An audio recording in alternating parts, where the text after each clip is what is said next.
Well, it's about time. I finally got my second Ultra inside the game. And if you don't know already, I already had one Ultra, which was the chicken. And that was mainly because we had the whole get 40 million chickens picked during the game for the whole rewards we had going on. So they gave me like 80 chickens, and that was enough to take it up to an Ultra. But for me, it didn't really seem like it was necessary to make a video about the chicken that goes and spawns more hatchlings when you're boosting more.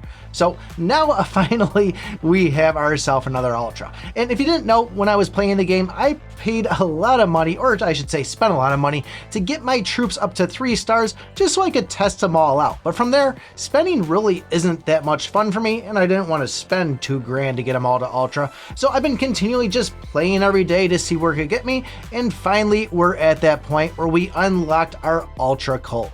Now, I know it's no Barbarian King, but for me, this is still pretty good. I'm a huge cult lover. I actually like this ability, which is going to be that it's now going to allow Bulletstorm to charge when attacking monsters. And I was a little bit hesitant on it because I went in, attacked a snowman, the snowman didn't count as a monster, the blue box didn't count as a monster, and I said, you know what? The heroes I go up against, it'll probably be too broken if it's going to go and fill up on those, but luckily for me, it actually does work and fill up when going up against other heroes. So then I did what any wise person would do and said, hey, let's go into Squad League and pick as many cults as we can to see how well they do. And it wasn't like I went into Doppelganger and had the choice to pick them that way, but unfortunately it didn't really work as well as it should. I did rank 5th place on it, but still, this is kind of one of those things where that extra star ability really does make a little bit of a difference. Prior to this point, I probably would have passed on picking Colt because he was only at 3 stars, but now that I do have this at 4 stars and all my other troops besides the chicken are at 3 stars,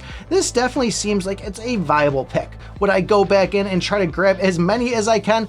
Probably not, but I'll at least get one fused one of these here and maybe just pick an extra as a spare if I don't have a way to match up on, but still, I'm actually pretty happy with this. Now the game is blessing me with a couple other heroes that are pretty close to that point, the Goblin being one of them. I only need 67 more copies of that, which should go pretty easy being it's a common. And then the other one is going to be Heavy, which I think I need like 78 more of that. But the Goblin, I'm not too crazy about that one. That one will turn into 10 coins I'm going to get every time I grab one versus the 7. However, though, the Heavy, I think I am going to like that one. The fact that we're going to now heal more when you're shooting faster. Although I think it is once you get to that 3rd time of sitting still and shooting that you're going to get that buff on it, but still got to do some testing. So I don't know, I'm going to call this one a W on this here. I'm happy to have an Ultra. That's at least another one notched off the bedpost there. But I guess if you guys want to know what my new favorite game mode is, it surprised me myself, take a look at this video right here. Thanks for watching, and remember, I pick my butt.